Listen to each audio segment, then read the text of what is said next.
A lot of changes down at the nation's capital.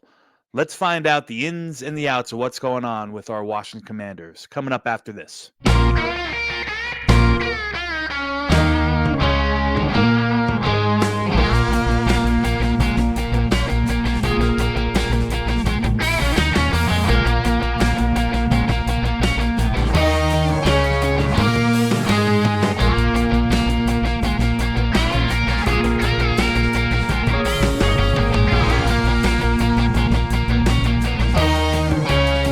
We're back, ladies and gentlemen, boys and girls. It's your friend Dom C here with another installment of State of the Franchise. Today we're going to be dipping a little bit south into the mid-Atlantic, if you will, and we're gonna really get a deep dive into the Washington Commanders. Lots of changes going on there, lots of excitement, new owner, new head coach, new coaching staff, possibly a new quarterback. There's a lot to talk about. So for me, there was no other guest. When I was honing in on the Commanders, there was no other guest that I thought of more so than my friend Nick Maramman. Nick, thanks for coming back on the pod, man. I appreciate it, dude. Yeah, thanks for having me back on. It's been a while since I've gotten to use the mic and talk some draft, but we're back in draft season and really excited to kind of break down some of these prospects that Washington might be looking at and talk about their resources and where their roster is right now. Yeah, awesome. Guys, if you don't know, Nick Maramman is on the coaching staff. He's a video coordinator at Stony Brook University, now a Division I school out in Long Island, correct? Yeah. Actually CAA too. So we're in like one of the bigger conferences at FCS level. Tough year last year, but I think we're heading in the right direction.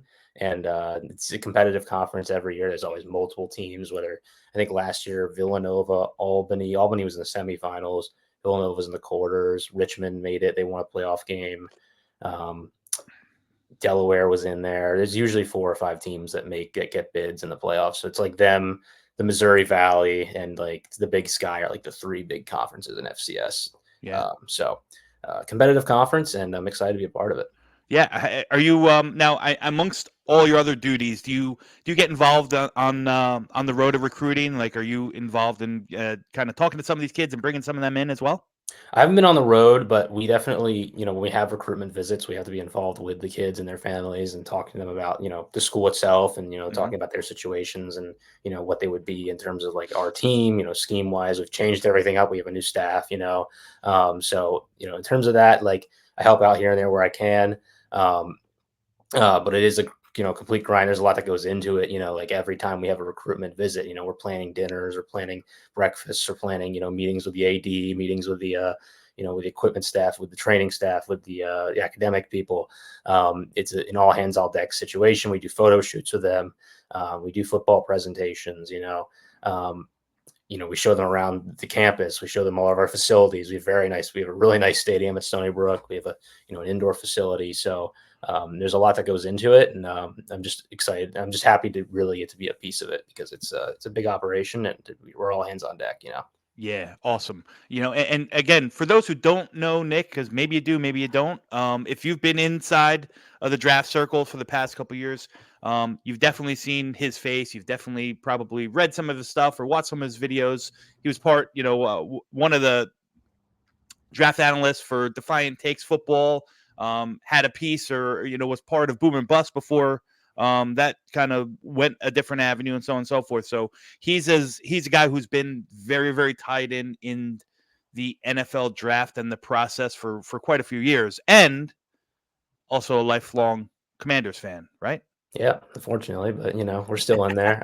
No intention to leave anytime soon. That's right. Exciting things are happening, so I'm happy to be here. Yeah, big picture thing about the Commanders. I mean, obviously, this is a year of change, right? I mean, new ownership, new head coach, all new coordinators. Kind of, I touched on that very briefly in my intro. Talk me through what that's all like, in a vacuum as a Commanders fan. I mean, yeah, coaches get fired left and right, but for some reason, like especially with the ownership change, and this seems like a complete turn of the page to something completely different. So talk me through that. Yeah, it's just interesting to see how, operationally they've just been different since the ownership change. Just some of the things that have happened. Obviously, last year was kind of a lame duck year for the coaching staff. They had a shot to win some games. I think that the ownership did a good job of giving them an opportunity. They kind of lasted half a season before they started selling off pieces and kind of were like, all right, well, we're in tanking mode now. This isn't working. Um, but I think the players have done a decent job of kind of like being there and then just kind of seeing what's going to happen and allowing things to change before they make any decisions whether they want to be in Washington or not. The new ownership itself has been interesting because there's still some things that have carried over from the last staff in terms of like facility things. Like if you don't remember, like the showers didn't work one day during a game in Landover after the game, and people are like, "Oh, the new ownership does." It's like, well, that's a problem that they probably had already, and it's like they're still fixing a bunch of things. They're dumping money into FedEx because they need to upgrade it until they build a new stadium, which has been pushed further down the timeline, I believe, to like 2030 now, because they're really, I think, gunning for DC. But there are things like the first week where they had training camp and there was 10,000 fans there, and then maybe it would have been 200 the year before, and it's like they built a grandstand with bleachers with shade cover, which is something they hadn't done before, and it was like a very simple gesture just to help the fans out. That probably is in the grand scheme of like NFL purchases, like very cheap to just build some bleachers and build, a Sunday, like something over the top to give you shade. And I think from that moment forward, you're kind of like, oh, this is what like a normal franchise is like. This is interesting. Like actually doing things that make sense and like putting thought into their business decisions. Um, and I will say, as much as people like complained as the season was going on, a lot of people were like, oh, this is the worst season I can remember. Like, oh, like every time you win 4 games, people are freaking out. It's the first time I can ever remember as a fan of this team that the discussion from week or preseason to the end of the year, the only thing they talked about was a football team. There was nothing else going on. It was just Yeah. football, football, football. And that is such a nice change to have because it's just been something else at all times. It's like you can't even talk about what's going on. You can't even talk about the team being bad because there's something else in the background that's more relevant, more important to the news cycle, right? And now it's just like, all right, well, they need Trench's help. To get some draft picks, Yeah. which is it's nice to hear that. So, what are your thoughts on your new skipper, Dan Quinn? I mean, So the rumor was obviously the kid from Detroit was really targeted as the guy, and he decided to stay or whatnot. But I don't think Dan Quinn personally is that bad of a succession plan if plan or plan B, if you will, since plan A didn't work out. Thoughts on Quinn? yeah, you're right. I think it's important to start with the GM hire itself with Peters, and you might be asking about that later. But Yeah. they nailed that. Like they wanted to get the right GM in the building. That was their priority, and they got Adam Peters. They got him in, and I do think Ben Johnson was their target. I think when they went out and they got Bob Myers and they got Rick Spielman to help out with the hiring process, I think Bob Myers was specifically to help court Adam Peters, and I think Rick Spielman, brother of Chris Spielman, special assistant to the owner in Detroit, was brought in to help them court Ben Johnson. Yeah. And I'd heard some things, some things in Detroit kind of early before the season ended, maybe a month and a half before the season ended, that the Ben Johnson Washington thing was like heating up. Like, oh, they're interested. They're gonna try and get him. I can't speak on whether he was clearly their number one and things just fell apart, if he didn't interview well, if there was never a chance from the beginning once they started talking to each other. There's been all sorts of things thrown around about that. What I can say is at the end, it didn't work out. I'm not certain who was, where Dan Quinn was on their board in terms of head coaching hires, but it was obviously a little later in the process. Mm-hmm. And so I think it's safe to assume that Dan Quinn was not their number one choice. Yeah. Yeah. But For in the sure. grand scheme of things, you had teams like the Eagles and Cowboys who have been successful under their head coaches currently thinking about firing them because of the strength of this head coaching group that are free head, what do we call it? It's almost like free agency for head coaches. Like all the guys that were in this pool were very strong. I mean, we talk about guys like Belichick and Mike Vrabel who didn't even get hired, right? And I think Dan Quinn is a guy that people would say, like last year, he didn't get hired. A lot of teams interviewed him. If he didn't get hired again this year, people would have probably been in Dallas talking about like, oh, we retained our defensive coordinator again. We're going to run it back one more time. This isn't a bad thing for us. Obviously, they get Mike Zimmer. That's good for them. He's probably going to be a solid defensive coordinator as well. But the last choice in this head coaching pool is still a solid choice because of the strength of it. And I think the staff that they've put together is really intriguing because what they've done now is they're just bringing in all this experience from different angles. They got guys from Shanahan groups, from Coryell groups. They got Cliff Kingsbury, who does this air raid stuff from college. And defensively, like it's a lot of Quinn guys, but they've got guys from Harbaugh backgrounds. They've got guys from all over the league. And the main angle they're attacking from, I think on both sides of the ball, is they want as many perspectives as possible, and they're going to build it based on what the roster is. So I know we're going to talk about scheme at some point. It's very open-ended right now.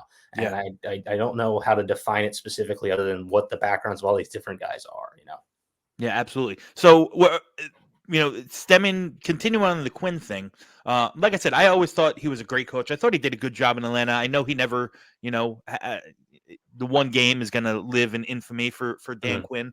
But was he a guy that, as a fan, as someone who, is invested as much as you are in the Commanders, was he a guy that was on a short list, or were you like Ben Johnson or bust, or Ben Johnson was going to fail? Or was there other guys? Like, to me, I don't know if they brought him in or not. Did they bring in Aaron Glenn as well? Did they interview both Ben Johnson and Aaron Glenn? Yeah, and there was actually a moment there where I had been kind of told and thought Aaron Glenn was going to be the head coach after the Ben Johnson thing happened. Didn't actually end up. I think he was a guy they were highly considering. My short list was very much like I like young innovators, like guys that are like just schematically like very much like on the cutting edge, and you hope you hire a guy and he's here for 30 years. Yeah. So I liked Mike McDonald a lot. He was actually my top guy. I had Ben Johnson too. I think Frank Smith down in Miami, who didn't end up getting many interviews, is an interesting one. Brian Flores, Raheem Morris, like these would have been guys I think that they interviewed and they were interested in.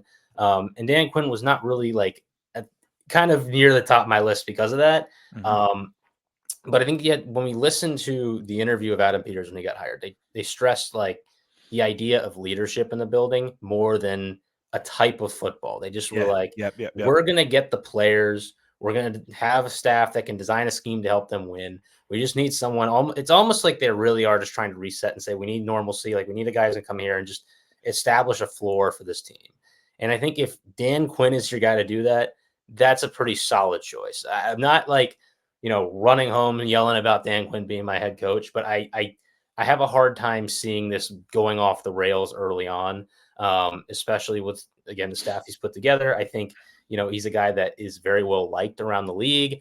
I think, I don't want to say like, I think nailed the opening press conference is like a take that gets used too much. That doesn't mean anything, but I think that so far, like their ability to kind of convey messages, but not, give away anything really has been really strong. It's something that Rivera, struggled with a bit. He was very good at conveying messages, but he would give away too much kind of in these press conferences and people would jump on him about it. These are pros. They're professionals. Like they've been around the block. They know what's going on. Peters is a younger GM. Having some experience in the coaching staff is probably a good way to counteract that. They're not going to win or lose games specifically because of this coaching staff right off the bat. But if they manage this roster correctly, they could hit a home run with this potentially, I think. Yeah. And listen, I mean, to me, if I'm in this search, if I'm, a guy who's interviewing and looking for a head coach job, you look at the situation that Washington's in, right? Obviously, new ownership, like Dan Snyder and the old stuff and all that bad juju that was around it is gone. Peters is like you said, you knocked it out of the park right then and there. Then you got, it's not an aged roster, but you got a lot of pieces that still work here. On top of it, you have the number 2 overall pick. You have $73 million in cap space. I mean, to me, this would be a dream location to end up in Landon on. So, if Ben Johnson turned it down and it wasn't something mutual, like didn't work out, we'll never know that. But if he turned it down to really stay as the OC, and like, a few years from now, he might be kicking himself in the pants for making that decision. Yeah, and I think it's interesting. Like people make this PR battle that's going on all about like, oh, they didn't get out. Like there's clearly something wrong here. Sometimes there just isn't, and then a PR battle ensues because two groups are just trying to like not catch a stray for some reason, and then it becomes something more that isn't anything. My honest takeaway from the whole thing is I just think working for Dan Campbell is probably a really awesome position to be in. He seems like a great guy. Like they're winning games. It's a place that hasn't won much at all. I just think he's in a good spot. And from what I hear, like, his family's settled down there. He's got, like, I don't know if he has kids, but Detroit is a city that was once, kind of panned for being not a great place to live, but it's on the up and up. Mm-hmm. It's a good spot to be right now, and I think that it's somewhat refreshing to hear that a coordinator or somebody is just finally kind of saying, like, no, I don't I'm need good. a head Yeah, I'm coach good. right now. Like, this is a good spot. I like my guys right now. Let's go win more football games. I'm not gonna blast him for doing that. Yeah, fair enough. Fair enough. To the coordinators, before we get into Kingsbury, because I think everyone's probably a little bit more familiar with Kingsbury. Talk to me about Joe Witt Jr. because I got to be honest with you, I don't know much about him. What can you enlighten us with Yeah, on so Witt? his dad was a long time, I believe, defensive coordinator with Auburn. I'm not completely certain about that. I actually kind of want to look that up right now. But his dad was a very well known coach, and Joe Witt, Jr. went on and on about how his dad kind of has influenced the way he's going to be a coach in the NFL. He's always trying to live up to that guy.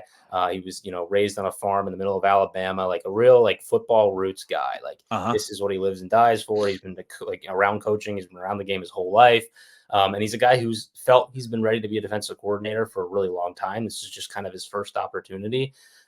He's been working with Dan Quinn for a while. It sounded like he had a lot of influence on the way that defense was going in Dallas. And the way he kind of presented this defense right now is that there are some intriguing pieces. They don't know what the front's going to be. They don't know what coverages they're going to run. It's very open. The idea is that they emphasize violence to the ball and taking the ball away. And that was kind of what Dallas did in their Yeah. last 3 years. Is they forced the most turnovers in the league and they would hit you. Yep. And I think that that's what they're going to be trying to do in Washington again. They might get, one thing that Dallas didn't do well is they have a lot of yards after the catch because I think they went for the hit stick maybe a little too often. Yeah. So that might be a weakness of the way they coach this defense. But I think something Washington struggled with in recent years, especially 2 years ago, even when they were like the number 2 defense in football, they were really good at not giving up yards. They would sit back, they would tackle everything in front of them. They didn't force turnovers though, because teams just, whether they were unlucky that teams never made mistakes against them or because it was too simple or something, I don't know. But they tried to go attack the ball more this past year. They drafted Forbes, who was kind of a cover 4 guy, and then they played too much man and it didn't work out. So this is kind of finally making a decision to go the opposite direction with that. And it's going to be interesting to see how the personnel they currently have get mixed around, because there are going to be guys that don't fit with what they're looking for. And I think that there will be some really good players who are not here probably because of that. Interesting. Yeah, we're gonna get into the roster momentarily, but before we do so, one thing on the Dallas defense from last year, from an observation, obviously, Dallas is always on national TV. You can always watch a Dallas game pretty much any week, and I thought that their defense, like I agree with you, and they were definitely aggressive, and they definitely went for the big play, whether it was on an interception or something like that. And sometimes that's going to burn you, and that's fine. But I thought their defense was night and day when they were playing with the lead or when they were playing behind. Because when they were playing with the lead and they can just pin their ears back and get at it in all different ways, they seemed unstoppable. And at times they were unstoppable. But you got a team that, a game was close or they were playing from behind and teams just kind of grinded out in the run. Now, I don't know if that had to do more so with voids in the Dallas personnel or if it was scheme related, so on and so forth. But to me, in watching that, again, a fan from a high level, I noticed that completely 2 different defenses. And especially also when Diggs isn't on the field, it's a whole different ball game. So, Yep, for sure. Just an observation I made in the Dallas defense. Now, Cliff Kingsbury was an interesting one because the last I remember, he was going to Oakland, or not Oakland, excuse me, the Vegas, and then all of a sudden something switched. I wonder what that was. Are you excited? I mean, he's young, he's innovative, he's all that stuff that you kind of mentioned before. Yeah, I wouldn't. Excited is not like the right word. Like Cliff Kingsbury's, he's interesting. I think is the right Fair word enough. for him. I think the reason he chose this Washington job was I think he probably had a better relationship with Quinn than he did with Antonio Pierce, but also they gave him a 3-year contract instead of like a 2-year one, so he's got a little more protection that way, which is nice. I was kind of really into the idea that they might hire Chip Kelly because I think he's a guy that kind of was run out of the league because he's not a GM and probably not, the best like head coach type, but he schematically is brilliant. And I think a thing that Cliff Kingsbury might have that Chip Kelly kind of also had is that you're probably not going to get poached immediately if they're really good at coordinating, because I don't know that teams are like rushing to like make these guys head coaches immediately again, which is nice. Like he's going to be here for a couple of years. I doubt that like he becomes a head coach next season if they're really good, which is honestly, if they're really good and he gets a head coaching job, I'm not going to be complaining. They've done a good job getting guys like Brian Johnson and Anthony Lynn in the building, have some experience that could step into that role if it becomes a problem. The system they ran in Arizona was more like the college air raid system that I think you're going to see going forward. I think they're going to be mixing in the run a little bit more. It's going to be a lot less 10 personnel, something that we're doing at Stony Brook that I know I don't want to say a whole lot maybe, but like it's kind of a thing that's going around in college football in general is the term air raid is becoming the term pro raid now because it's kind of getting mixed more in with, normal under center running styles and things like that to kind of prep guys more for the NFL, but also just mix in more concepts like the play action under center stuff really works well in the NFL, especially. So I think you're going to see more of that. And I think it's going to be intriguing to see how like guys from the Shanahan systems, whether that be Lynn, who's going to be the run game coordinator, or Brian Johnson, who comes from, kind of the Andy Reid type system over there with Sirianni, except for more simplified, where they ran like they ran like the same plays over and over again in Philly. Their offense is very interesting because they just, they do a lot of RPOs. Obviously, they do a lot of read option, a lot of QB draw. They kind of spread you out with these stacked receivers, but it's not really like air raid. It's a power offense, and they will bring in tight ends. Obviously, like they do some interesting stuff, and it got a little stale maybe last year, but it worked when it worked really well. But I think the thing with Kingsbury that intrigues me the most is he's yet to be a place where he doesn't develop a quarterback. And you could make the argument like, oh yeah, well, he had Kyler Murray. Like Kyler Murray was always going to be good. Like he's going to work out. You still have to make a guy work in the NFL. It's not the easiest thing. Even like I know like Andrew Luck and maybe like Peyton Manning or like or John Elway, like, oh, okay, those guys are perfect. But Kyler Murray was a 5'9" quarterback that a lot of people did not think was a top pick. I was a big fan of him coming out, but there were people who thought the Cardinals were really dumb to move on from Josh Rosen and take a quarterback there. And he made him work. Kyler Murray was the rookie of the year. I still think he's, probably worth what they're paying him. And they're going to obviously keep him this year. And we'll see what it looks like with Marvin Harrison Jr. in all likelihood. Obviously Mahomes came from Texas Tech. He had Caleb Williams this year. Baker Mayfield was at Texas Tech for a little bit. So there's a history of taking quarterbacks and making them work with him, which is obviously like the priority now in Washington is you got to draft a quarterback and it's got to work. So I don't hate that. It's just that, the problems with the Cardinals offense is that it was intriguing early in the season because no one else ran this system and it was difficult to adjust to. And then by the end of the year, like they hadn't made many adjustments and teams figured it out. And then it started getting stale, So he needs to find a way to evolve the system as the year goes on. He even talked about in the press conference a little bit. So I'm interested to see how this goes. I think it's like the rest of the staff. I think if it works, it's going to work well. If it doesn't, things could be changing fast again. So, were you ready to move on from Bieniemy as your offense coordinator? Like, was he even a discussion to stay under the, on Quinn's staff or not? I don't think he was. I think that was like Rivera's kind of gasp at trying to save his job, and I didn't dislike the move. And I even think Bieniemy is going to be a really good offensive coordinator and head coach someday. Even I think he's on that track. He looked a lot like a young Andy Reid in this team this year. Like it was kind of the thing where there's brilliant stuff happening schematically with the run game, but they're getting away with it because they're losing early and they're dropping back a lot. They're not running enough play action, too much shotgun. And it's like, just be a little more, I don't want to, it's not even balanced. It's just like disciplined with your play calling, like do the things that are working, find the right, ways to kind of stretch a defense that you haven't shown yet. There were times where the screen game was working really well for them in the season, and they just got away from it.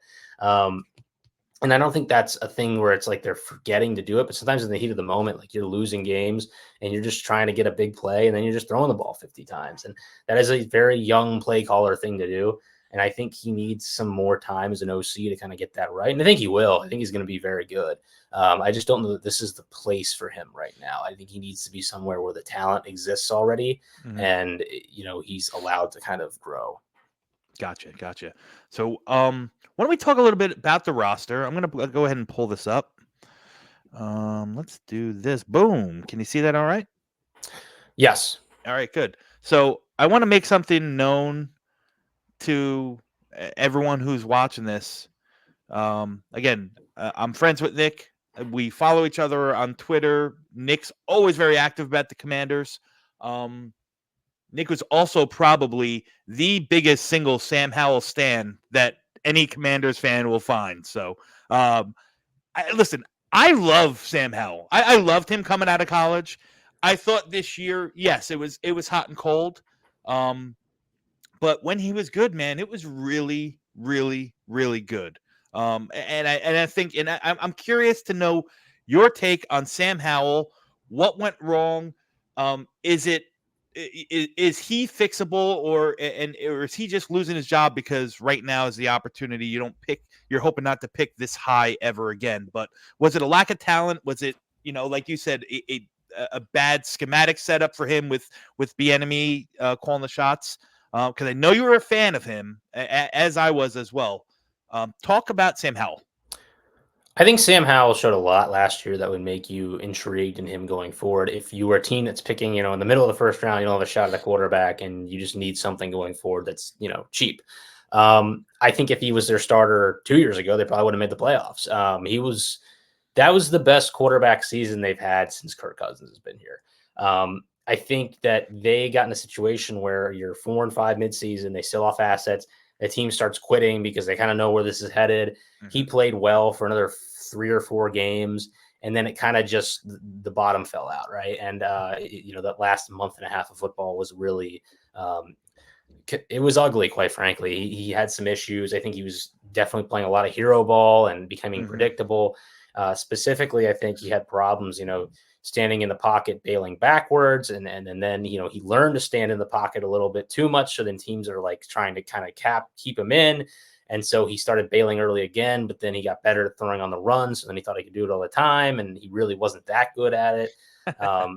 So it's just, they relied on him far too heavily for him to really develop.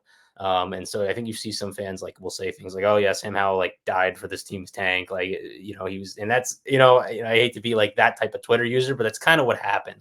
They threw him out there. He did enough to keep the offense running. He showed some really nice things. He's going to be an excellent backup quarterback for them.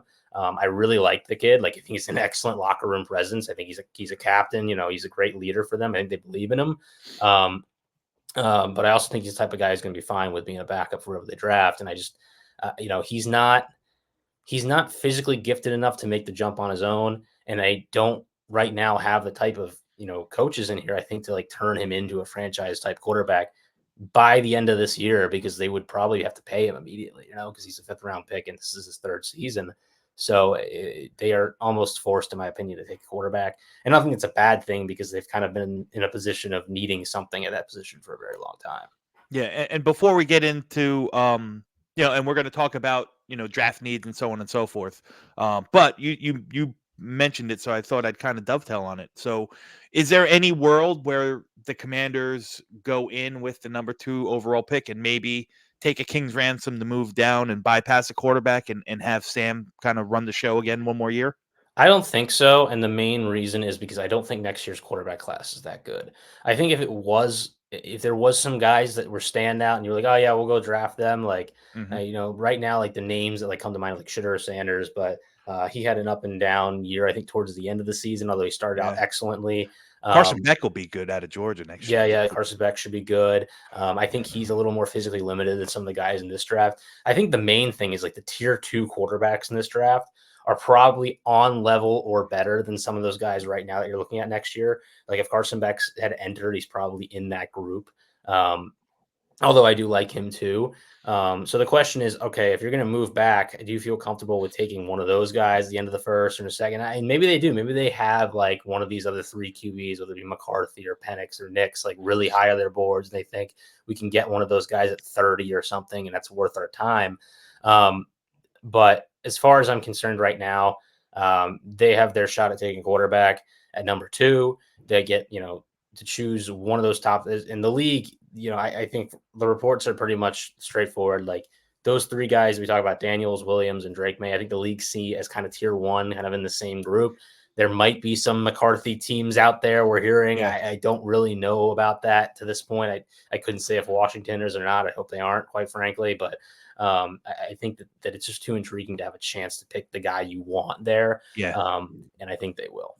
Yeah, for sure. So we'll stay on the offensive side of the ball real quick. And obviously, courtesy of our lads here is the roster. The guys in orange are the guys that are technically, free agents. Now, Commanders have a ton of cap space, but you got some, you got some pieces here that are, maybe will be brought back. You can touch on that more. I mean, probably the cream of the crop on the offensive side that needs to, that is a free agent is Curtis Samuel. Now, with Kingsbury in here, with with a little bit more, you assume juice and firepower at quarterback, passing mentality. I can't see them not. I mean, you tell me, is Curtis Samuel an option to be brought back, or do you think they're going to just let him walk and move on a different way through free agency or through the draft? Well, he was really good for them this year, Yeah. and he is in his 30s, I believe. So I wouldn't be shocked if they let him walk. I do think that there's a lot of like interesting, third slot option type receivers in this draft that they could get with their capital. I think that, we see all this orange on the board. There's going to be a lot of guys leaving. They have a lot of money. I don't think they're going to be spending big in free agency. I think it's going to be just trying to fill out the roster for the most part. Maybe like no big splashes. In other maybe words, one big splash, like at most. Like I don't think they're going to be like buying like a few off seasons ago. Like they spent money on Fitzpatrick and Samuel and William Jackson and like just spent a bunch of money on a few guys. Don't think that's going to be the case. They're going to have to bring in a bunch of new players. And Samuel, I don't know what his contract's going to look like. I wouldn't be shocked if there's a team out there that thinks, like, whether it be Kansas City or somebody who, wants to give him more than he was making. I believe he was around $11 million per year on his current contract. That number could go either direction. I don't really know. So his market might determine whether he's back or not. He might determine whether he's back or not, whether he wants to be here. And I think I don't think he's the top of their priority list. I don't think that they're going to be disappointed if he ends up walking. Yeah, and the other thing I notice on the offensive side of the ball here, obviously, we're going to talk about the line because I think there's attention that needs to be taken by the commander staff in the trenches on both sides of the ball. With Gibson gone, Antonio Gibson, I thought he, good role player, so on and so forth. But now the running backs that are left on the roster, to me, are kind of repetitive from one another. I mean, Chris Rodriguez, like I said, I loved him coming out of college, but you knew exactly what you were going to get from him. Big, big bruiser, so on and so forth. Is that not similar to, too similar to what Brian Robinson Jr. is as well? Do you think that they need to bring in a little, lightning to both of the thunder pieces that they have in there? Yeah, and I think they will. I think Rodriguez is good to have because you want a backup that's similar to what Robinson is. I think Robinson's going to be a really important piece to their offense going forward. I actually think Robinson is the most underrated player on this roster, and I think you could make a safe argument he's a top 5 running back in football, but that's a different discussion we can have another day. Whoa, hot take, guys, hot take really right good. there.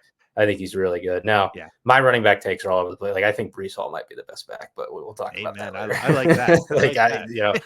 I don't think people. I think obviously running back's a position that a bunch of people have ideas on, but Robinson, just the amount of things he did for them last year as a protector, lining up as a receiver, as a pass guy, he just did everything for them. And if not for them, the offense would just looked terrible last year. So that was a good find for them. And Rodriguez looks good as a backup in case Robinson's injured. They do need some lightning. Gibson was supposed to be that. And I think they kind of got caught in between, like trying to figure out if he was a, Chase Edmonds type or a Cordero Patterson type, and they never really figured it out. I think he is more of a Cordero Patterson type, and they never really did enough of that type of thing with him. Yeah. And so I think it's upsetting because I do think that his ceiling as a player is really high, and they just won't unlock it, and they're not going to pay him the money probably to find out if they can. So I wouldn't be shocked if he's a guy who goes somewhere else and is just fill in the stat sheet as a pass catcher and as a runner somewhere else. But he just, he's an awkward body, when you want to have that big power back in Robinson, because Gibson's also himself like 6'1", 220, Yeah. And he's fast, but he's not like the best stop-start guy. It's a weird. He was a wide receiver who became a running back because he wasn't like, a wide receiver body type, and he was more productive as a runner at Memphis. And so I think that if they want to get like a Bucky Irving or somebody who's a little more in that type of build going forward, I think that's very much something that they will try to do. And I would expect in this draft that and there's guys out in free agency that are probably available too. JD McKissick was that guy for them previously. He's had too many injuries. I was thinking Samaje Perine personally. I know he's a free agent also, and that to me that would be a perfect complement to the two running backs you got there already. Yeah, and that definitely continues the kind of physicality brand where he can come in on third downs, and he's a different type of third down back. Where exactly. He, is the guy that you don't mind running between the tackles. So I think that is a good fit. But it will come down to like, what they prioritize and what position groups they need to fill out first. I wouldn't be shocked if it's draft, if something cheap like him. He might have a lot of suitors because he seems to be a hot commodity. Yeah, he's going right up the charts, man. Yeah, right up the freaking charts. But it's not a bad room right now between Rodriguez and Robinson. They may have to prioritize other parts of the roster is the problem first. Yeah. Speaking of bad rooms, let's talk about the tackles. Yeah. That was a joke. But Bob.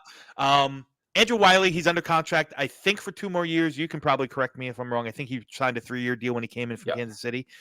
Is it time to move on from Charles Leno? I don't think so. I think he's going to be their left tackle again next year. He's okay. He's a good player. Like he's not the problem with their O-line. And I honestly, I'm a guy who just will stand up here and say that I don't think their O-line is like a bottom 3 O-line in the league. I think it was fine last year. I think Sam Howell, quite frankly, created as many problems on his own. Yeah. I was going to say he didn't help that much. Like he didn't help exactly. There were a lot of bad pressures where it was like, oh, they won immediately and he had no chance. But also there were a lot of plays where like the pressure was manageable if he just could reset the pocket, and he just wasn't very good at that, and he ended up taking sacks or running back into the line.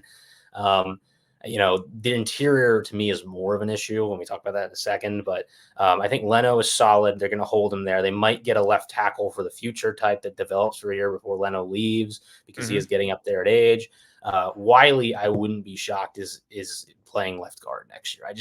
He isn't a bad right tackle. It's just his bad reps are about as bad as they get. And he just, I remember when they played the Eagles at home, that second game against Philly, and it was almost the same exact game where they were just moving the ball, but they couldn't get a stop. And it came down to a couple turnovers, and they had a 4th and 5, at their own 30, down 7, chance to tie the game. And Sam Howell gets strip sacked and he didn't have a chance. And it wasn't like, they rushed 5, they didn't blitz, they didn't change the look. It was just straight 4-man rush, a couple of 9s, coming at you.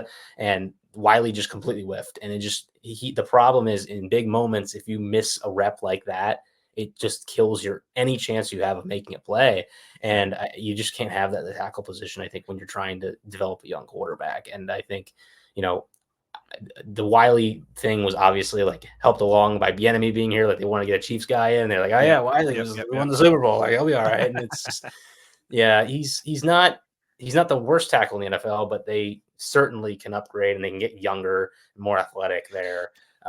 He'll be there because if Wiley's your swing tackle, like you don't feel bad about it, but it's definitely they need to upgrade at right tackle. So do you think the starter right tackle is on the roster, or do you think that's something that's going addressed in the draft, free agency? I mean, the free agent cupboard is kind of barren as it stands right now. We know guys are going to get released as the teams try to get under the cap for before, what is that, March 1st or is it March 15th?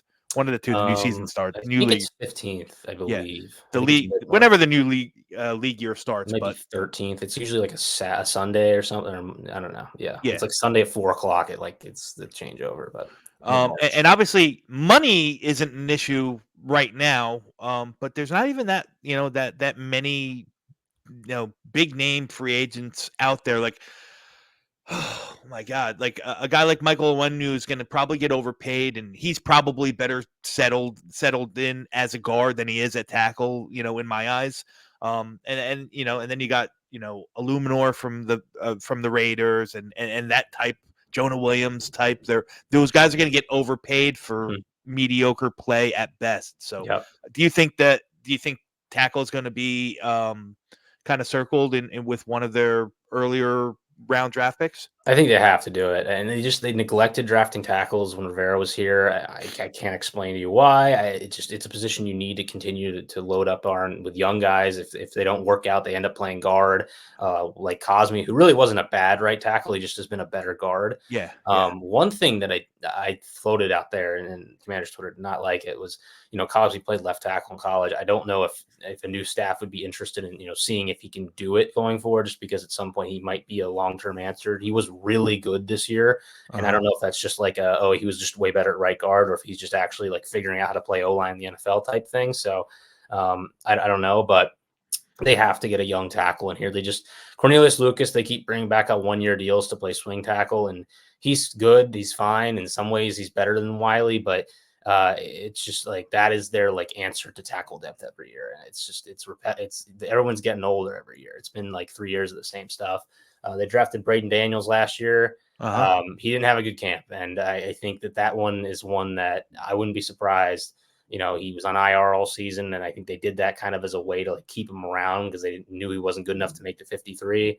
I wouldn't be surprised if they have to do something like that again to keep him around, but because that was kind of in my opinion, we got to draft a tackle. Let's just take this guy in the 4th round, and he's not going to be ready to play this year, hopefully next year, you're thinking about, but Mhm. he's a weird body. He's like 6'4", 295, it's like, he's a really good athlete, but you don't see too many offensive tackles at that size come into the league and develop into good players. They usually have to be like good in college, like a Zach Tom right off the bat to like make it. And he wasn't that great at Utah, So, that's a weird one to me. Yeah. Does Stromberg get a chance to hop into the starting five next year, He whether it's at should. guard or a center? He didn't play that much last year, so I don't really know where he stands. I think schematically, he didn't really fit in with what a lot of the things they were Yeah. doing. I did like him as a prospect, that he was slightly overdrafted by them.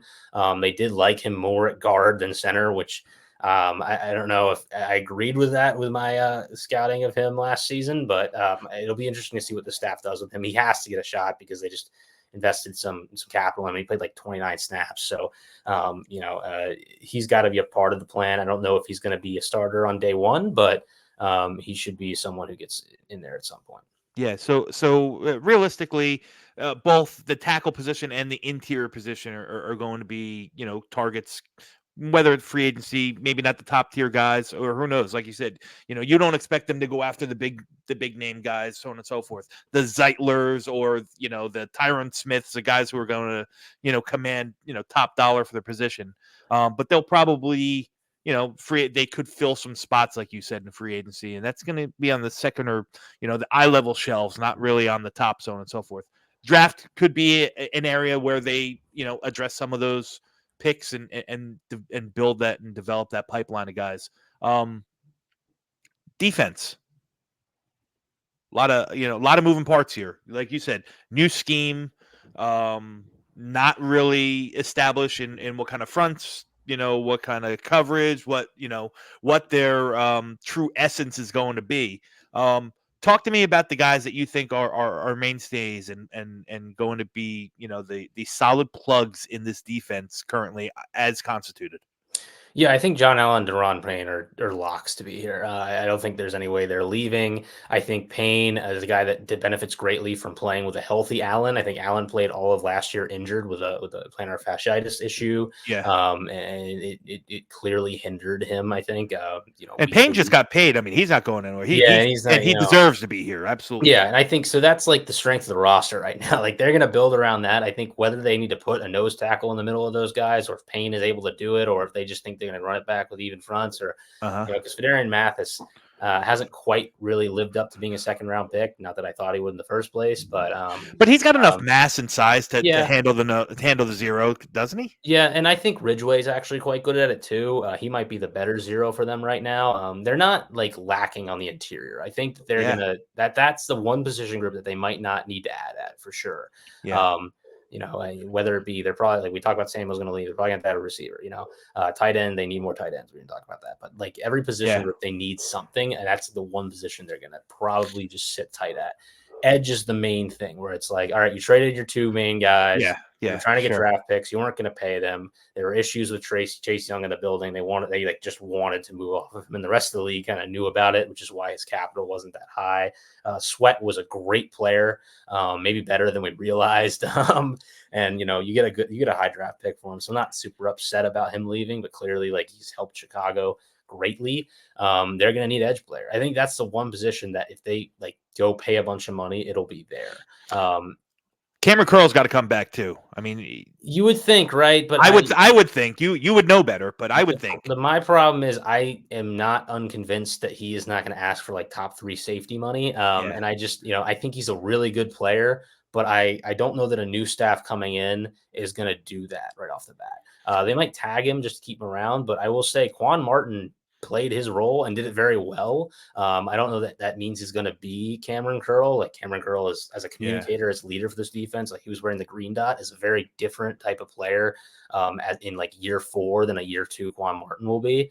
But safety wise, I like Derek Forrest a lot. They might add another guy just because of, they had these bigger safeties in Dallas that they like to use and run instead of having linebackers in the middle. But so that'll be an interesting one. I think keeping Curl is going to be their first decision, is whether they have him around or not, and whether they give him a big extension or tag him or just let him walk. It'll be interesting because there's a lot of ways to go with it. I have no tells as to how they think they're going to deal with this. I know he's an important locker room figure, but I also think that they wouldn't necessarily be completely like dead in the water if they let him go away. And listen, it comes down to it. I mean, unfortunately, I'm not saying it's right, but it's the facts of the NFL these days. Is no one really wants to. There's very few teams that'll pay running backs, and there's very few teams that'll pay safeties. And I think safety is very like market. Like if you're trying to find safeties in free agency, you can find very good value out there. That's the main issue I have. Is I think there are guys that are underrated that don't make a lot of money, and you can find them, plug them in, and they're gonna be great players. And I think Cam Curl. I don't. This might sound a little like I'm too much of a businessy guy with this, but like he kind of made it well known early on here that he was going to go for a big contract, and I think around the league, like he's thought of as a good player, but like I don't think people think of him as like one of the best safeties in the league. So once he did that, the leverage kind of goes down for you. You're kind of like, oh well, if he's going to ask for a bunch of money, I guess he's going to be gone. Because we can I don't know if you can find exactly Cam Curl in free agency, but you could certainly find a player that's somewhat similar that you can fill in for less money, Dude, we're and not to turn it to the Jets, but that same exact scenario with the Jets right now and Bryce Huff. He came out and openly said, I'm going to go, I'm trying now. I was an undrafted free agent. Now it's my turn to get paid. And that's going to be the main factor in my decision. Yeah, it's similar. Curl was a 7th round pick. It wasn't Curl who came out and said it was his dad who said he was going to be the highest paid safety in football. But it happens. Quan Martin was one of my favorite prospects out of that class last year. I loved him. So if he kind of moves over and just say hypothetical Curl, moves on to greener pastures, you slot Quan, in on the post or, in that split safety spot. Kyu Blue Kelly, another guy who seems to be, he's 1 year in the league and he's bounced around 3 or 4 teams already. I mean, you got to bring in some competition for him at the slot. I'm assuming. They're going to have to add something in the secondary, whether it be an outside corner, a nickel, a strong safety. There's going to have to be something there. I believe it's going to be a veteran ad because they just have a lot of young players in there. Benjamin St. Juste isn't going anywhere. He's been up and down. He's shown some real flashes. It's interesting because they almost like really have like almost a college style, like field and boundary corner setup where they have like this big physical guy who could stop the run in St. Juste and this more fluid, athletic, small guy in Emmanuel Forbes. But I'm wondering, how the approach will be going forward with those two. I do think that they have like they have this upside that is special. I think Forbes was really put in a tough situation last year, and Yeah. I don't think they did him many favors and just like not letting him play after a while. I think he was a weird one because he would like play a really bad game and then you wouldn't see him for 3 weeks, and he'd come in and play a really good game, and then you wouldn't see him for 2 weeks, and then he would play a really bad game, and then you wouldn't see him for 2 weeks, and then he played a really good game, and it was just like, okay, so week to week, like they have different game plans for you, and they don't really know what they're doing with you very clearly. And I still think he could be a very good player. And I think the defensive staff that they're hiring is very good for him. I'm a little more worried about St. Jude's just because I think his problem specifically is he does everything right. It's just at the catch point, he is horrific at tracking the ball. And it's just like he is in position every time and he can never make a play on the ball. And I don't know if that's something they can fix because it just seems like that's been his problem for 3 years now. Yeah, Forbes. Listen, this Dan Quinn thing, might be the best thing that happened to Forbes. You talked about it earlier. Like his Dallas defense was very aggressive. They took chances. They want turnover, so on and so forth. He cut his teeth, Quinn, back in Seattle. With that cover 3 where he had aggressive guys outside. I mean, to me, and I remember Forbes. I mean, how many interceptions did he have his last year in college? It was like a ridiculous number, like he 8 had or 9. 6. He had like 15 over his last 2 years, returned like 6 for touchdowns. Yeah, he was a ball hawk in college. So he had I one mean, this year, like he did some stuff, but it was a lot of like, either getting hit with deep balls or making a play on the ball. So I know that we talked about it to an extent, but if you had to guess, are they going to be more of a off man zone cover 3 kind of base concept with the personnel that we have in here? Because we know that Forbes isn't probably not the guy that you want playing press man all the time. St. Juice, I can't really speak about intelligently, so I'll take your word on that. But if you had to guess, do you think that they're going to be more of an off zone concepts? I think they're going to be running a lot of cover 3. I think that they'll get back to that a little bit more, and I think it makes sense with those 2 guys. But I think they'll really mix it up. Like I think this is going to be a very multiple defense. I think they're going to do a lot of everything, and I think that's how it was in Dallas, and I think they'll continue to. I think Forbes looked bad in press man his first year. I don't think he's incapable of doing it.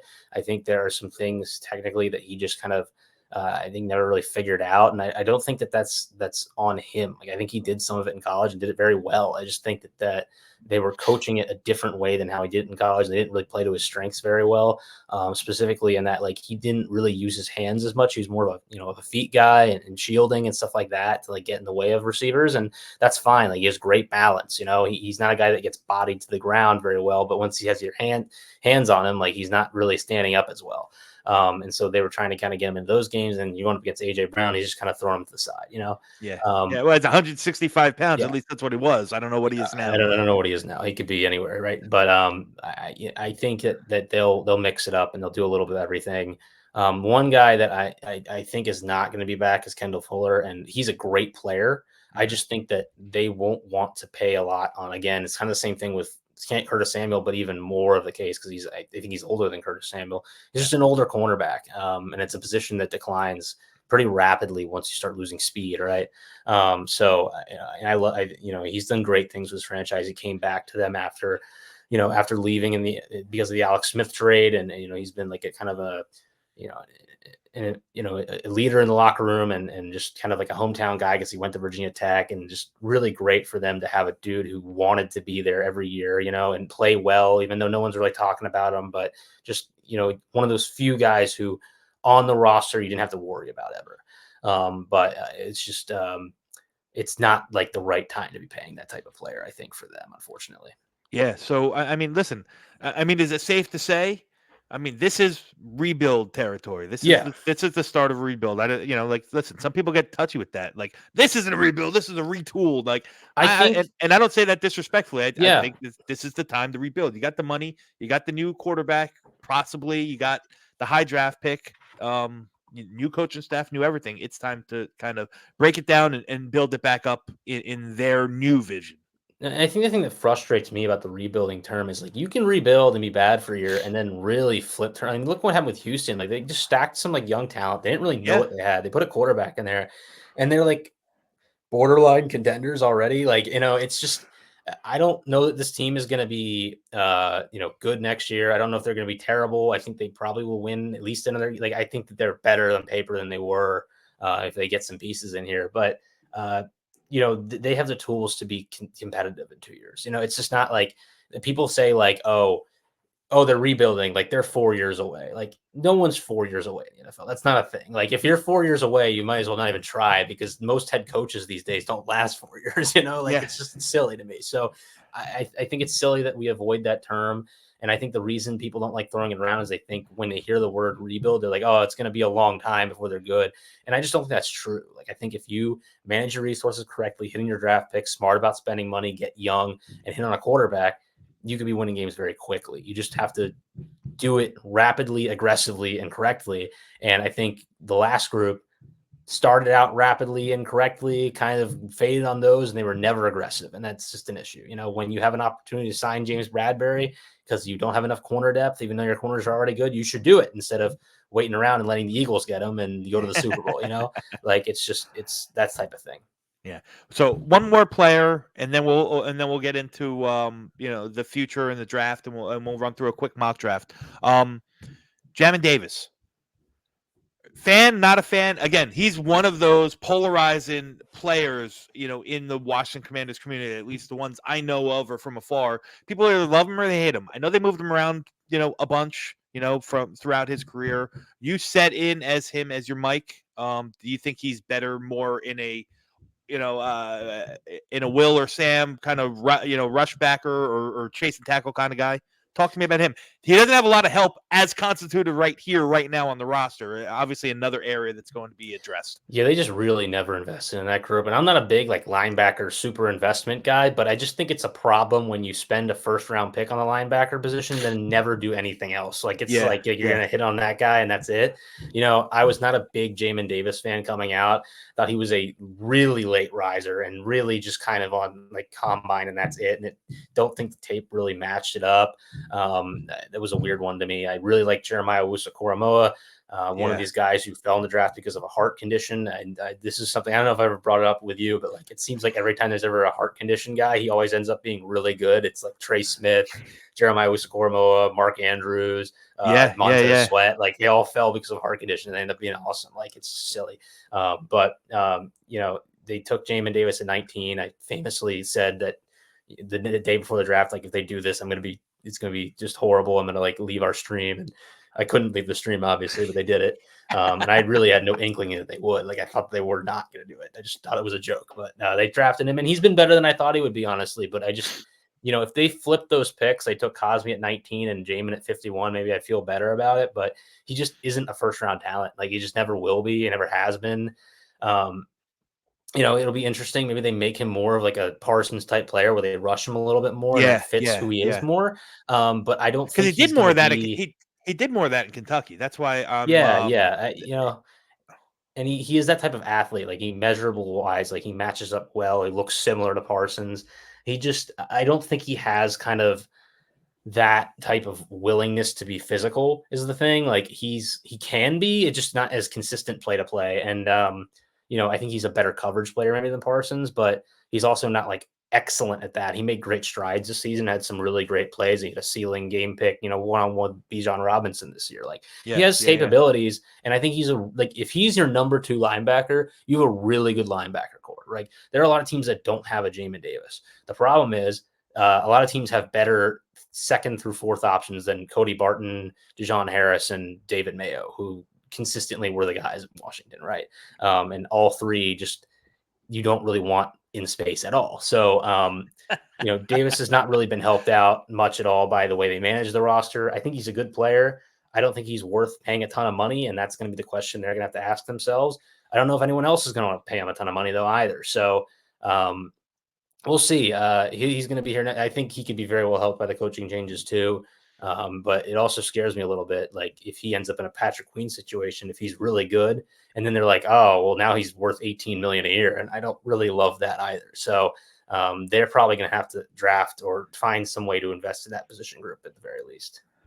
Yeah, I mean, they're gonna have to invest in it probably both ways. Yeah. Because you need bodies. You need Mhm. warm bodies. But And for that special teams too, they don't have enough guys for special teams, really. yeah, yeah. Well, listen, I mean, there's a lot of work to do, Mhm. and I'm not saying that it's a bad thing. I think you touched on a lot of the players in depth. That there are building blocks and there are pieces here. So let's see what Peters and this coach. Let's see what Peters can get in the door, whether through free agency or the draft, and let's see Dan Quinn and Kingsbury and Witt and all these guys coach the hell out of these guys up and that's what you're hoping for. I mean, you got no other option at this point. Like Mhm. that's the way this has to go. So let's touch on, we can't touch on free agency, and I know that mock drafts might be a little of a fruitless exercise prior to free agency, but they're fun, and why the hell not? So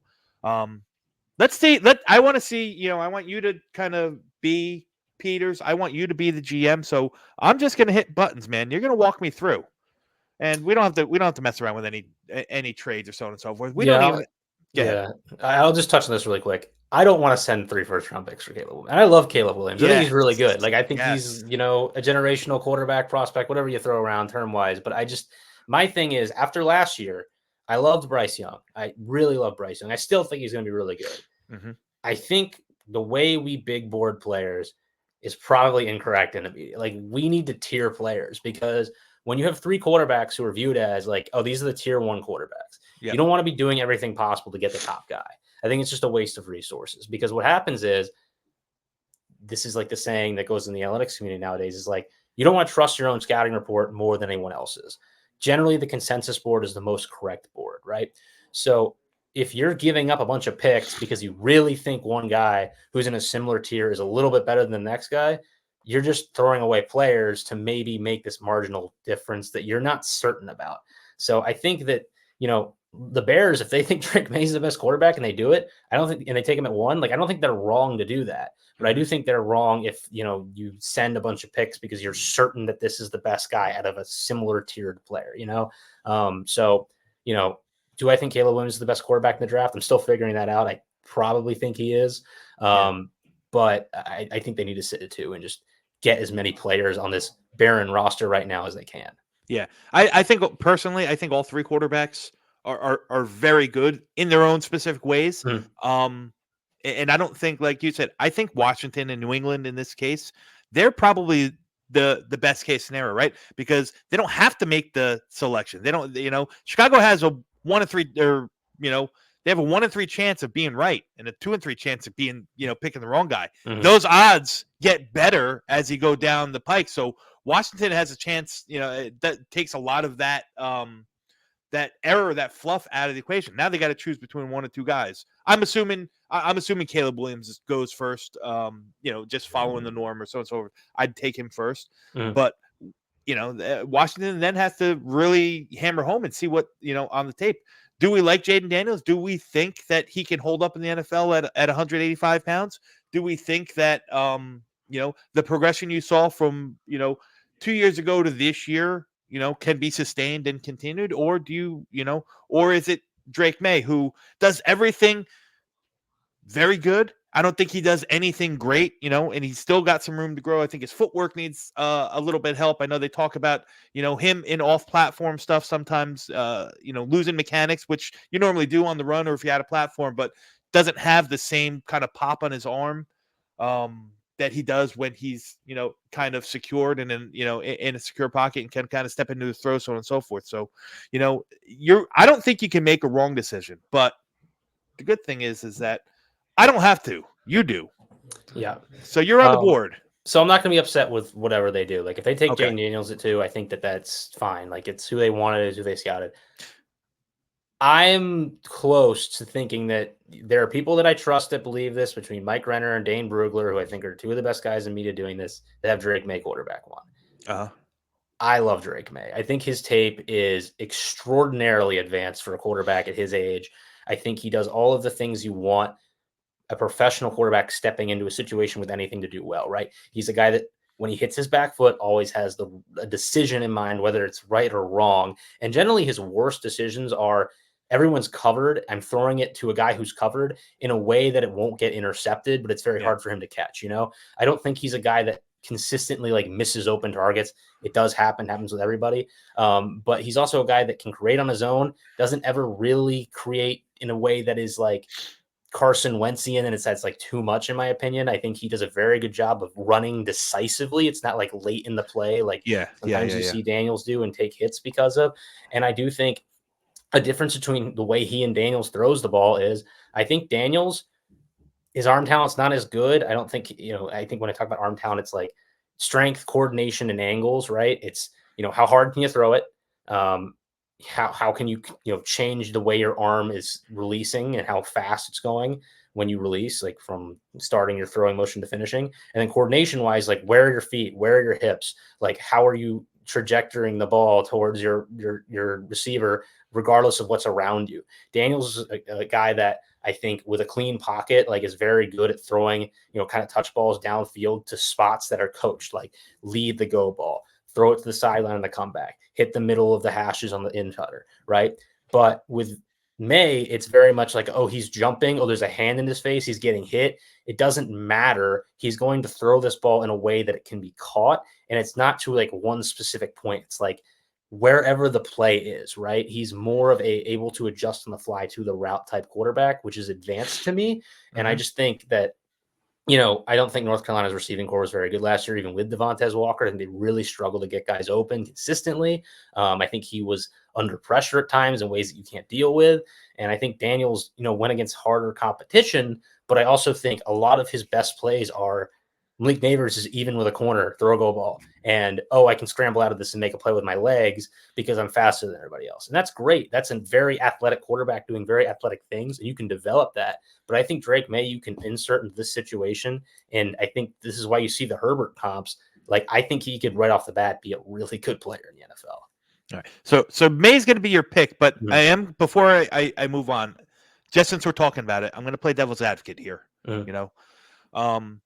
There's a connection with Cliff Kingsbury and those dual threat quarterbacks. Do you think that plays into it? And secondly, Drake May, at least last year, he seemed to have his worst games when the competition was the greatest. Now, obviously, football's it's not a one-on-one sport, so I know there's other factors to it. But do you think that there's any kind of traction to those 2 points? And I'm not saying I agree with them. The second one is my observation.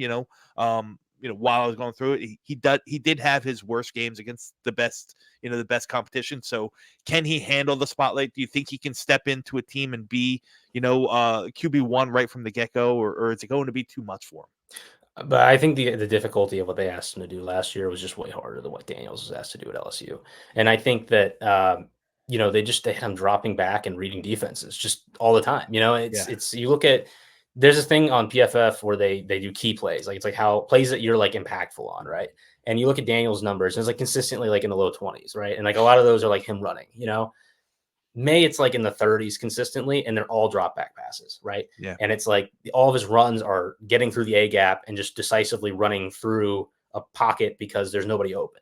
And he did that on third and longs and converted with his legs and just did what he could to get guys open, get the ball downfield, right? Yes, he was worse against better opponents.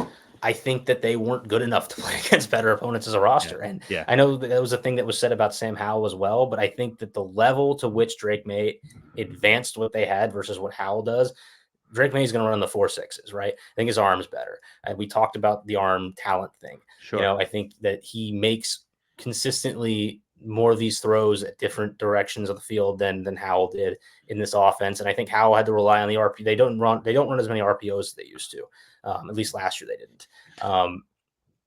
I think that it's true. Like, he was worse in those games, but I think given the situation, he still was the best player on the field for them. And it was very clear, and I think I still saw some of the things that I was really impressed by him in other games with him in those games.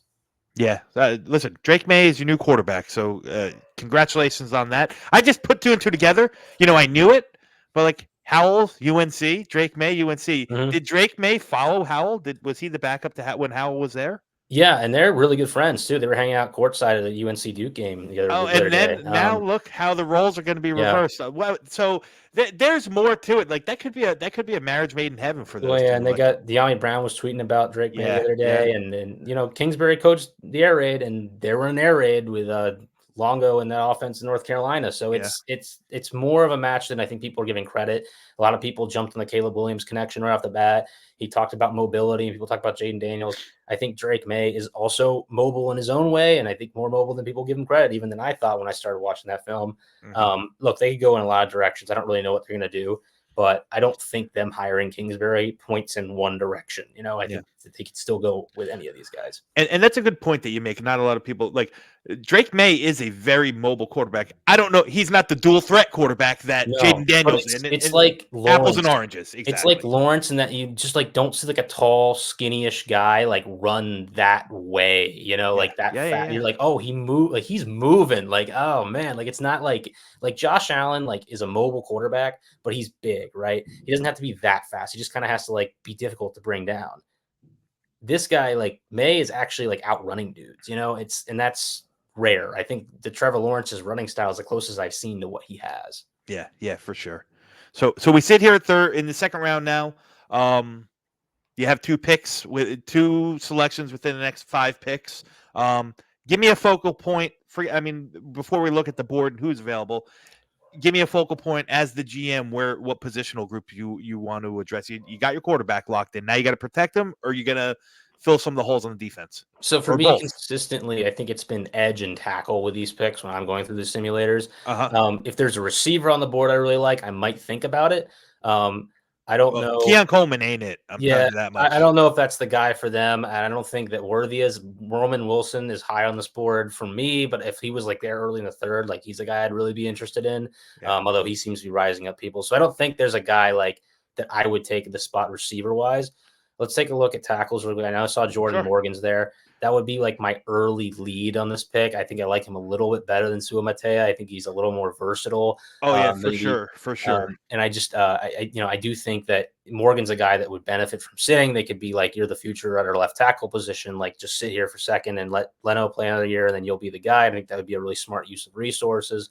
And then really quick, let's just look at edge. I Sure. want to see who they have. They might have like some of these interior guys labeled weird too. I don't know. They got a Yeah. lot of Oh, they have Isaac above Robinson now, huh? Darius Robinson's another interesting Yeah, player. Again, Senior Bowl answer. I don't know. I know I didn't see you down there. I don't know if you were in Mobile this wasn't. year. Yeah. He was the talk of the town. One of the few on the defensive side. But he's a big boy.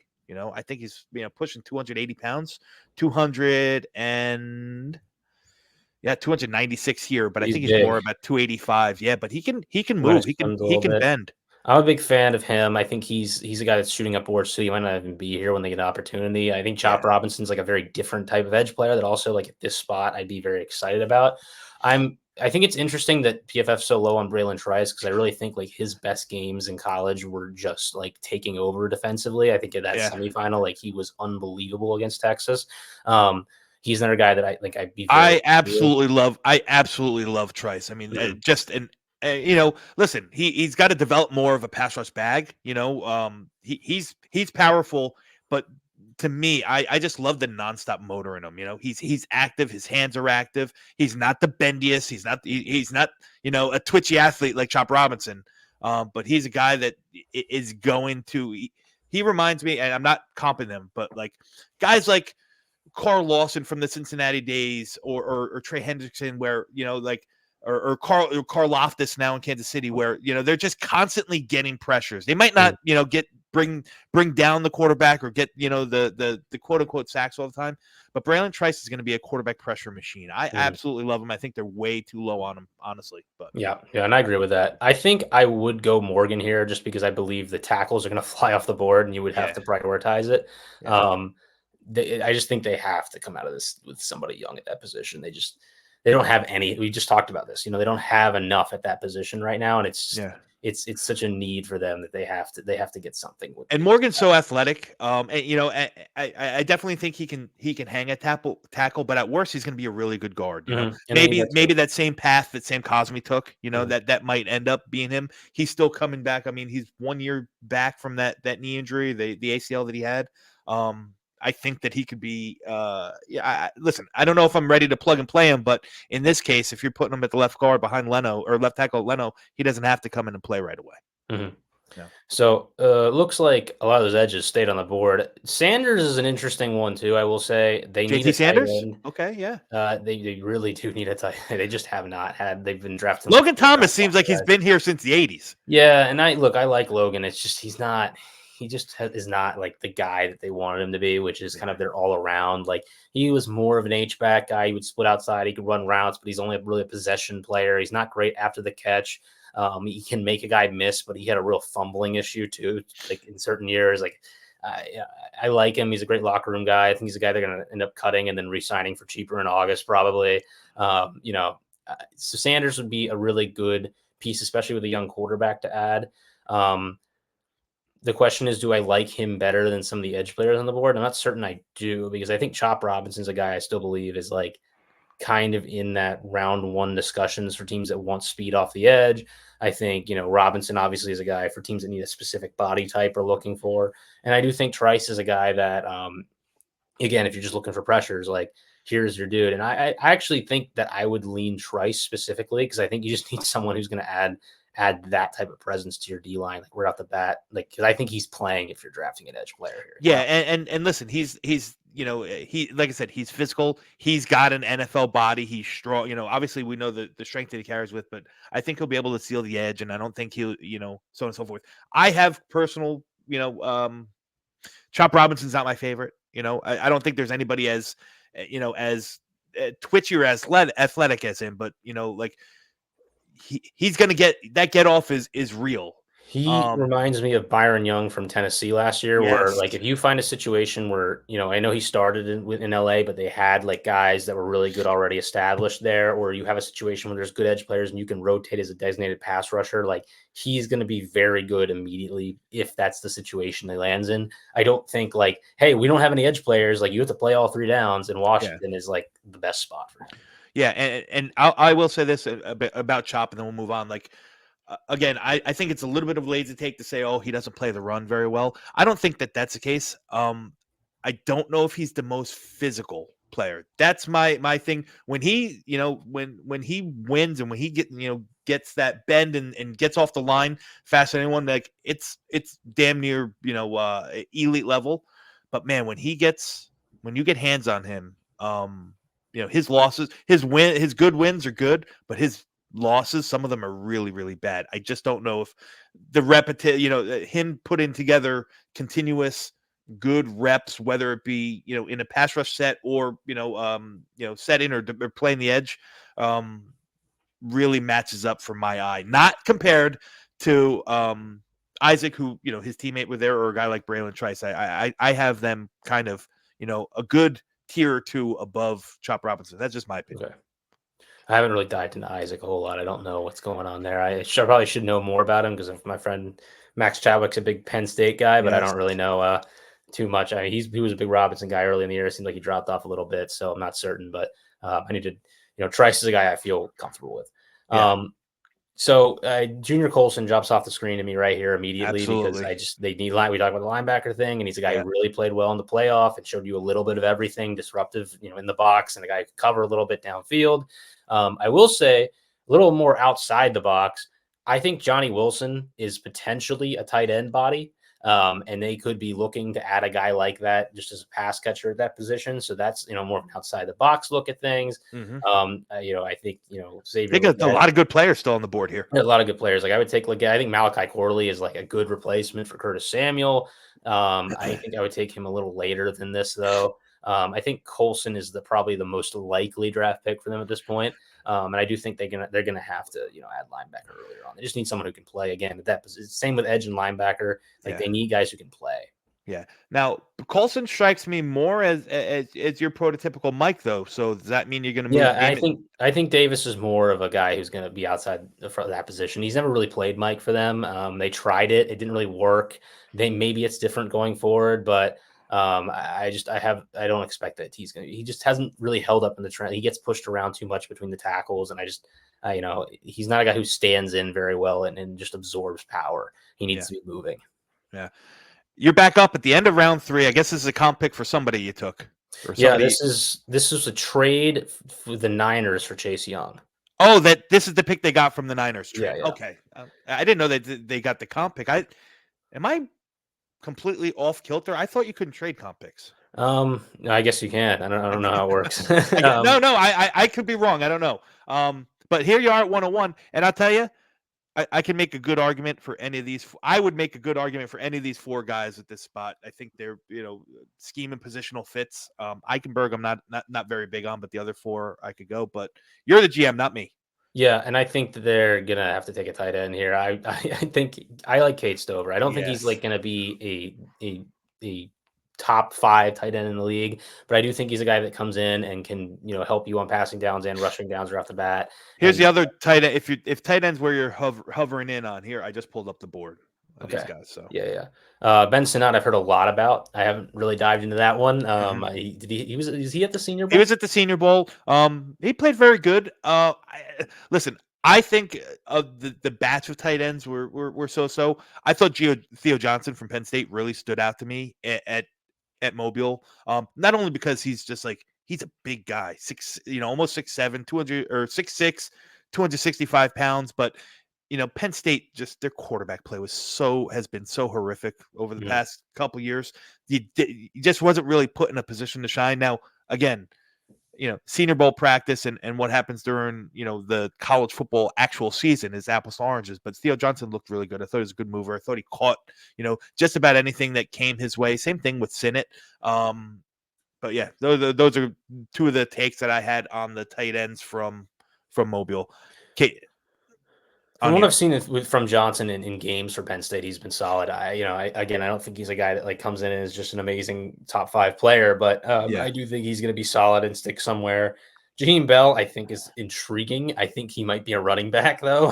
That's another thing that's interesting with him is like he was playing that for a little bit, South Carolina. And I think his Yeah. best football was probably at that position. Yeah.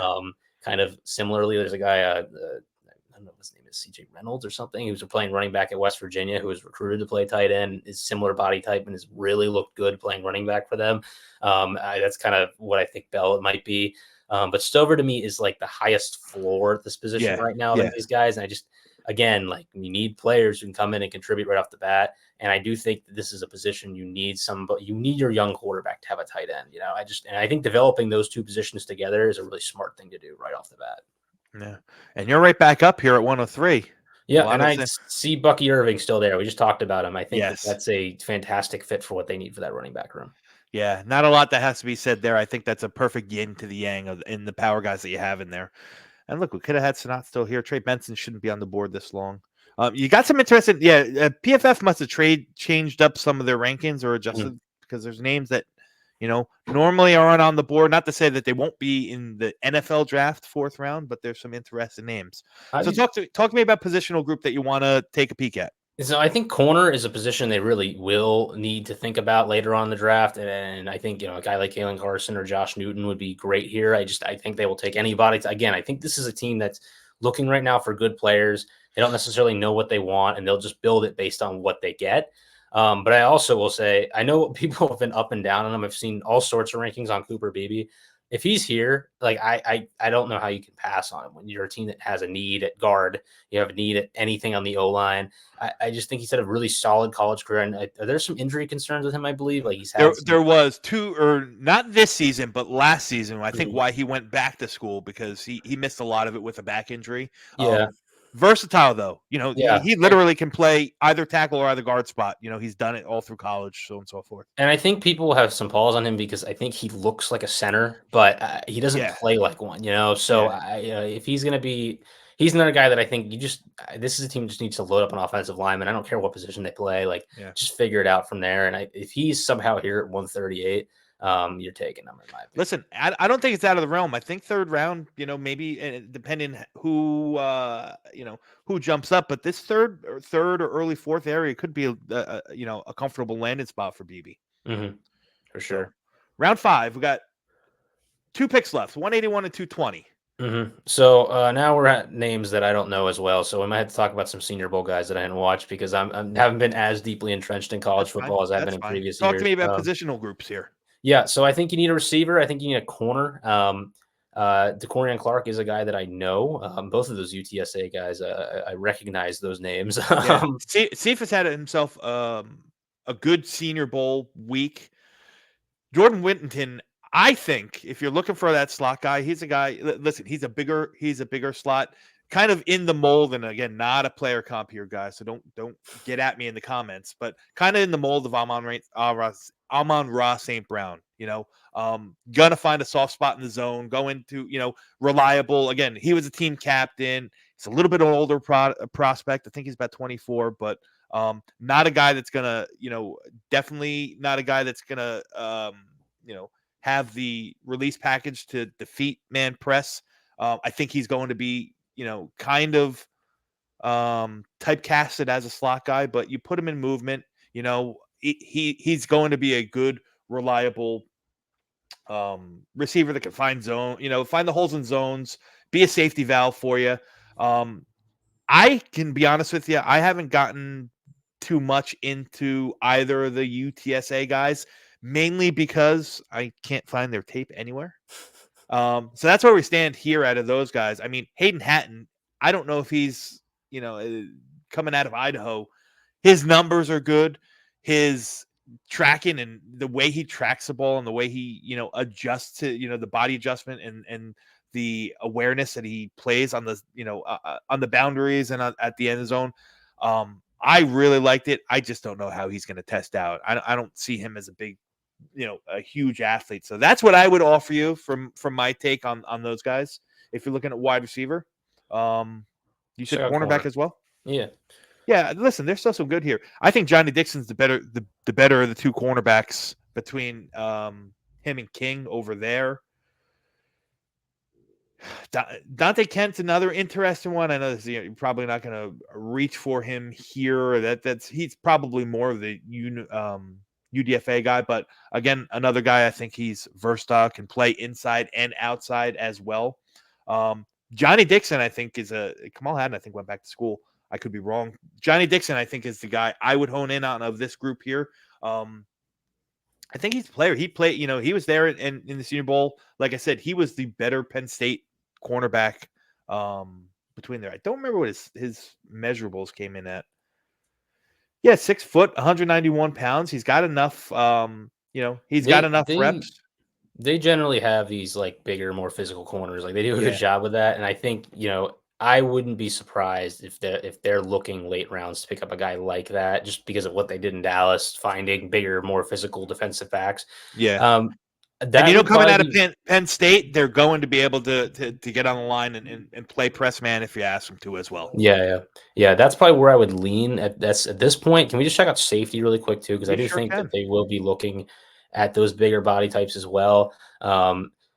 Jalen Green was a guy who was at Texas, right? He kind of bounced around positionally. He's been all over the place. Keaton Oladipo, he flies all over the field, man. Oladipo, he's a strong safety. He's probably more best suited in the box, but the way he comes down and attacks the run vertically, so on and so forth, he's got enough athleticism to hang with the tight ends or the running backs out of the backfield if need to be asked. But I don't know if he's got the hip fluidity or the ankle flexion to be able to, stop, turn, and run and play that deep center field. But if you're looking for more of a, strong safety box kind of guy, I love Oladipo out of this class. Jalen Simpson's the opposite, but I wasn't a big fan of him, to be honest with you. Yeah, and I'll say, if you go back down really quick, I just want to see their names because I remember what I was going to say. But Dominique Hampton, I just have a soft spot for all these Washington guys because I had to chart them last year for SIS. I think they're all they just play overly physical and they love to hit. So I think that's also a thing that could fit in. And I'll just a note on Josh Proctor, who I had to write a scouting report for last year.